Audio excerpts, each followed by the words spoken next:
Hi hello ಸಖಿ cooking ಕ್ಲೋಸಪ್ಗೆ ಸ್ವಾಗತ. ಇವತ್ತು ನಾವು ಬ್ಲ್ಯಾಕ್ ಚಿಕನ್ ಗ್ರೇವಿ ಹೇಗೆ ಮಾಡೋದಂತ ನೋಡ್ಕೊಳ್ಳೋಣ. ಇದಕ್ಕೆ ಬೇಕಾಗಿರೋದು ಈರುಳ್ಳಿ, 1.5 ಇಂಚು ಶುಂಠಿ, 1 ಗಡ್ಡೆ ಅಥವಾ 1 ಹಿಡಿ ಬೆಳ್ಳುಳ್ಳಿ, 5 ಹಸಿಮೆಣಸು, ಕಟ್ ಮಾಡಿರೋದು 5 ಹಸಿಮೆಣಸು. ಇಷ್ಟನ್ನು ಹಾಕ್ಕೊಂಡು ಗ್ರೈಂಡ್ ಮಾಡೋದಕ್ಕೆ ಸ್ವಲ್ಪ ನೀರು ಸೇರಿಸ್ಕೊಂಡು ಗ್ರೈಂಡ್ ಮಾಡಿ ಇಟ್ಕೋಬೇಕು. ಇದೇ ಮಿಕ್ಸಿ ಜಾರ್ಗೆ 2 ಟೊಮೆಟೊನ ಕಟ್ ಮಾಡಿ ಅದನ್ನು ಗ್ರೈಂಡ್ ಮಾಡಿ ಇಟ್ಕೋಬೇಕು. ಇದಕ್ಕೆ ಹಸಿ ಮಸಾಲನೇ ಹಾಕ್ತಾ ಇರೋದು. ಇದಕ್ಕೆ ಯಾವುದೇ ಗರಂ ಮಸಾಲಗಳನ್ನ ಏನು ಸೇರಿಸ್ತಾ ಇಲ್ಲ. ಇದು 1 kg ಚಿಕನ್ಗೆ ತೊಗೊಂಡಿರೋ ಮಸಾಲ. ಇದು 1 kg ಚಿಕನ್ ನೀಟಾಗಿ ತೊಳೆದು ಇಟ್ಕೊಂಡಿರೋ ಚಿಕನ್ನು.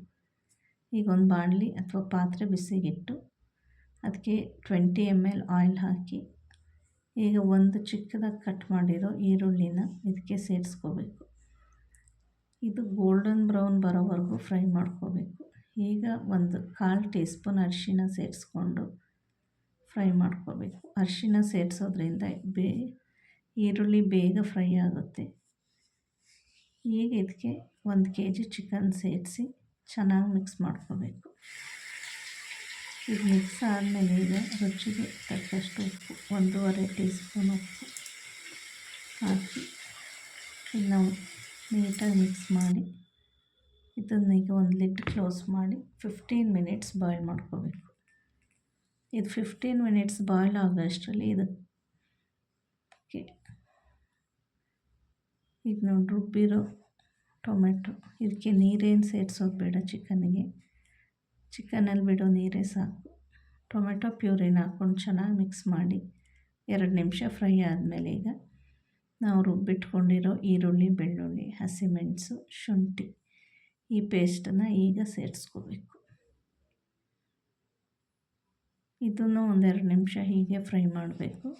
ಇದಕ್ಕೆ ಈಗ ಬ್ಲ್ಯಾಕ್ ಮಸಾಲ ರೆಡಿ ಮಾಡ್ಕೋಬೇಕು. ಅದಕ್ಕೆ ಧನಿಯಾ ಪೌಡ್ರು 3 ಟೀ ಸ್ಪೂನು. ಇದು ಸಿಮ್ಮಲ್ಲೇ ನೀಟಾಗಿ ಹೋಗೋದೇ ಇರೋ ಥರ ಕಲರ್ ಚೇಂಜ್ ಆಗೋವರೆಗೂ ಫ್ರೈ ಮಾಡ್ಕೋಬೇಕು. ಇದು ಫುಲ್ಲು ಡಾರ್ಕ್ ಬ್ರೌನ್ ಬರೋಷ್ಟು ಫ್ರೈ ಮಾಡ್ಕೋಬೇಕು. ಈಗ ಇದಕ್ಕೆ 2 ಟೀ ಸ್ಪೂನ್ ಚಿಲ್ಲಿ ಪೌಡ್ರು ಸೇರಿಸ್ಕೋಬೇಕು. 2 ಟೀ ಸ್ಪೂನ್ ಚಿಲ್ಲಿ ಪೌಡ್ರು ಸೇರಿಸ್ಕೊಂಡು ಸಿಮ್ಮಲ್ಲೇ ನೀಟಾಗಿ ಫ್ರೈ ಮಾಡ್ಕೋಬೇಕು.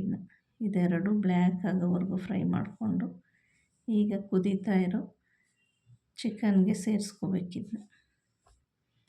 ಈ ಧನಿಯಾ, ಅಚ್ಕಾರದ ಪುಡಿ ಪೌಡ್ರನ್ನ ಸೇರಿಸ್ಕೊಂಡು ಇದು ನೀಟಾಗಿ ಮಿಕ್ಸ್ ಮಾಡಬೇಕೀಗ. ಇದು ನೀಟಾಗಿ ಮಿಕ್ಸ್ ಆದಮೇಲೆ ಈಗ 500 ml ನೀರು ಸೇರಿಸ್ಕೋಬೇಕು. ಇದನ್ನ ಮಿಕ್ಸ್ ಮಾಡಿ ಈಗ ಒಂದು ಲಿಡ್ ಕ್ಲೋಸ್ ಮಾಡಿ 5 ಮಿನಿಟ್ಸ್ ಪುನಃ ಬಾಯ್ಲ್ ಮಾಡಬೇಕು.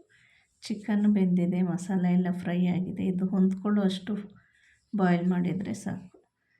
ಈಗ ಇದಕ್ಕೆ 5 ಮಿನಿಟ್ಸ್ ಆದಮೇಲೆ 1 ಲೆಮನ್ನ ಹಾಕಬೇಕು. 1 ಲೆಮನ್ ಹಾಕಿ ಸ್ಟವ್ ಆಫ್ ಮಾಡಿ ಈಗ ready to eat. Thank you for watching. ವಿಡಿಯೋನ ಫಾಲೋ ಮಾಡಿ, ಸಬ್ಸ್ಕ್ರೈಬ್ ಮಾಡಿ. Thank you.